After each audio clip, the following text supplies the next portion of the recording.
Tingnan mong mabuti, kung naniniwala ka, kung may probative value yung opinion mo, sinabi mo na hindi nag-deliver ng 25 million si Saldico kay Bongbong, si Bernardo nag-deliver ng 8 billion, bakit inabot ka ng pagre-resign sa Blue Ribbon, bumalik ka na't lahat, bakit wala pang nakakasuhan? Alam nyo, mga kababayan, kung hindi ngayon, kailan pa?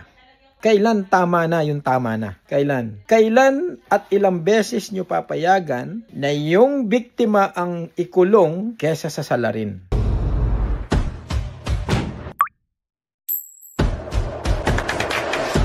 My name is Andre Bonds of the Handsome Mechanic. You should be here.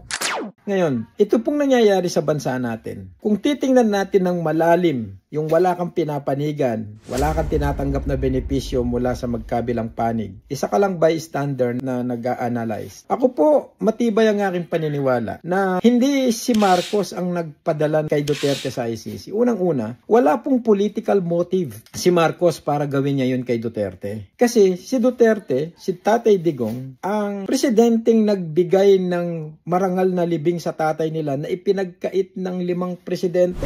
Simula kay Cory, kay Erap, kay Gloria, kay Ramos, kay Ninoy o Noynoy. 5 president, time is 6 years, 30 years. 28 kasi naputol ang, 30 kasi tinuloy ni Gloria eh. Siya lang nagbigay ng marangal na libing sa matandang Marcos. Wala hong political motive si BBM para gawin niya yon. Ang pinakamasaklap po nito, hindi alam ng ordinaryong mamamayang Pilipino na ang presidente ay parang chief executive officer lang yan. Ang problema, mayroon po kasing humahawak na mga sensitibong impormasyon laban sa pamilya ni BBM. Pagmasdan yung mabuti, may mga impormasyon na may isang grupo na humahawak ng mga impormasyon ni BBM na pag ito inilabas, ito po ay magiging disaster. So, ang pakiwari ko dito kay BBM, nangyayari sa kanya, siya po ay parang CEO, Chief Executive Officer, na mayroong shadow o merong hidden o merong nakatagong TRO na hindi niya po pwedeng iapila.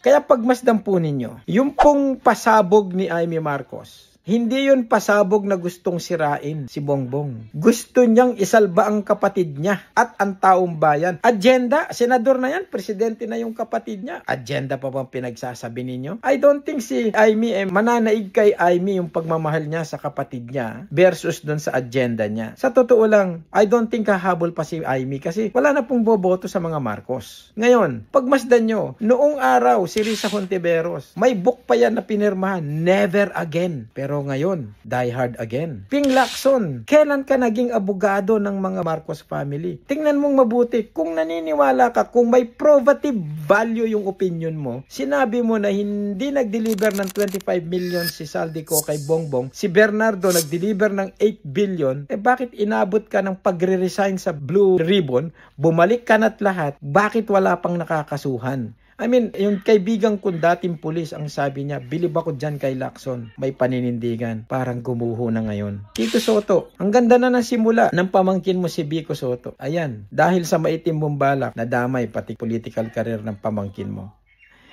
Alam nyo, mga kababayan, kung hindi ngayon, kailan pa?